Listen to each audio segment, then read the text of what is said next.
Another former WWE star has debuted within AEW ROH. Was this a tryout? Is this a signing? What exactly is happening? We're going to talk about that in today's video, which, by the way, WWE stars going over to AEW, AEW stars going over to WWE. I can already tell the comments are going to be coming in. But guys, the reality is, that's why we want a healthy wrestling industry. So we're going to talk about that. Plus, Tony Khan responding to a major AEW controversy. And this guy is staying firm, so you know that it's not going to change. And also, we got to talk about a major injury in professional wrestling. All right, ladies and gentlemen, and that's going to bring us to Joe Hendry.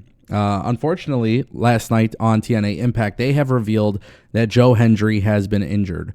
It sounds like he has a sprained rotator cuff. A lot of people are questioning whether or not he's going to be able to make it in time for Rebellion. A lot of people are wondering if he can't make it in time for Rebellion, are they going to vacate the belt? And right now, everything is just a gray area. Everything at this point is very, very little, like we don't really know much about the situation.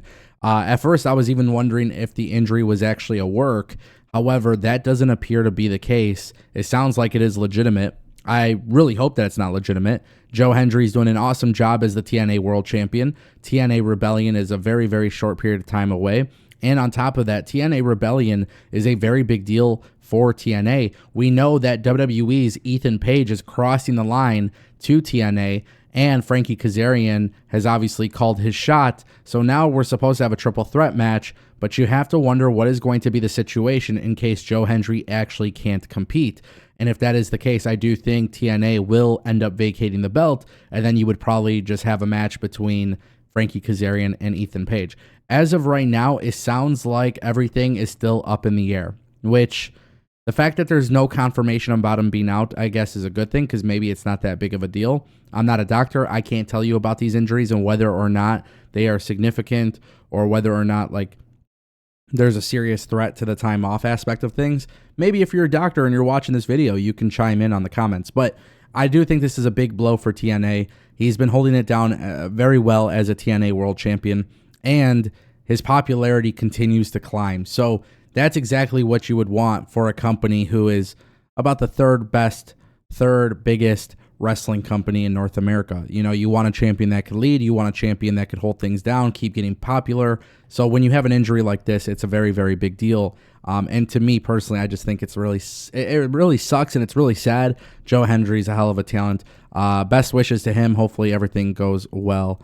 Now would be the best time to remind you that we have a major goal to hit 100,000 subscribers. Over 40% of the viewers who watch this channel are not subscribed. Please click subscribe if you enjoy staying educated on everything with wrestling news. Okay, ladies and gentlemen, that brings us to our next topic, and we got to talk about this. Tony Khan is responding to the controversy. As you guys know, there's been a lot of talks, a lot of hate going and being thrown at AEW for the spot that included Adam Copeland and Jon Moxley. We're talking about the impaled spike spot. And when I say that, it's because Jon Moxley literally had spikes going into his back, and it was stuck in his back during a match. Now, Tony Khan was asked about this by Andrew Baydala on the AEW Dynasty media call, and Tony Khan says, basically, the question is, will AEW continue to do this kind of violence, this kind of hardcore stuff? Tony Khan literally mentions that fans enjoy this style of wrestling. He personally grew up watching this style of wrestling, and he feels like it's really important to AEW's identity. He's defending this. Through and through, he is defending this. A lot of people are going after AEW saying they shouldn't be doing this kind of thing. He is absolutely defending it. He's saying that it's part of their identity. He thinks it's going to be part of AEW for a long time. And the reality is, guys, I don't know if you guys knew this or not, but if you watch AEW, I think that's very obvious. I think it was very obvious for a long time that AEW was going to continue these crazy-ass spots. We saw Darby Allin on Sting's retirement match go through those glass, from the ladder and everything. AEW is going to push the limits of the hardcore stuff. For me personally, and I've been very clear about this, it's not something that's necessarily for me. It's not. And I'm not going to act like it is, right? However, it's not going to make me hate AEW because they do it. It just may not be for me. It's not something I'm personally interested in. I think blood in wrestling, and I've said this so many times, blood in wrestling is better when it's not used often. But my reason for that is just because I'm not a fan of blood in general. Like, even if I got a nosebleed, bro, I don't want to see my own blood. So that's just the thing. Like, I feel like with blood and wrestling, I feel like it should be used sparingly. However, it is true. That is AEW's identity. It is what makes them an alternative to WWE. You know, with WWE, you don't get it all the time, and it makes it feel special. With AEW, being that it's part of its identity, you are going to get it more often, whether you like it or not. But the people that watch AEW and that want to watch AEW are more than likely going to enjoy it. The good news is Tony Khan is staying firm on his words. This is not Tony Khan pandering to other people because of outrage. I would never want Tony Khan to pander to me because I say I don't like blood. At the end of the day, I'm just one person. I'm not a big fan of it, even when it's used anywhere. It doesn't really matter the company. So it's just like more of a personal gripe that I have, and that's completely fine. I feel like I'm valid for having my own opinion on that.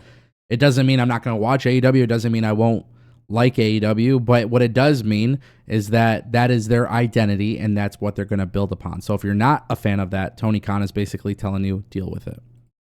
Ladies and gentlemen, Cal Bloom is in AEW ROH. He made his debut last night on Ring of Honor. This is obviously a very big deal for a variety of reasons. We haven't seen Von Wagner in a wrestling capacity in over a year. He was let go by WWE. A lot of people were wondering what the hell happened. Why did they let him go? At one point, people in WWE thought that he was like the next Edge, right? Which was so crazy to think about, but a lot of people thought he was going to be a breakout star. I like the guy. I really do. I don't care what anybody says. I know it's fun to like joke about Von Wagner not being a great wrestler or something like that, but watching NXT 2.0, watching his development, watching him improve, I thought he was really dope, honestly. And I think when guys are really talented and have potential to even be more talented, I think they deserve a shot. And the fact that he came into AEW as an extra, now he's actually having matches with AEW. I think the good thing for AEW is that this is an opportunity for the company to utilize him in a capacity where give it a chance, see what happens. You know, I think for his ultimate development, being in WWE would have been better. Obviously, they didn't want to develop him. So this is an opportunity for him to go into AEW, go into Ring of Honor, have some matches, do some stuff. And if you like what you see, sign him to a long-term contract. If not, go to TNA, bro. Go to NWA, go to GCW, go to some of these other companies where you can like go and show WWE and all these companies like what they're missing out on. Because at the end of the day, going to AEW ROH, I don't know if it's really a ladder system in AEW. It doesn't really feel like that. But show Tony Khan. And maybe Tony Khan would be smart to be like, hey, like he's young and up and coming. WWE really didn't do much with him. We could do something with him. There's nothing wrong with that. You take a chance for him on Ring of Honor. Why not? Ladies and gentlemen, that's the Angle Show. I'll see you next time.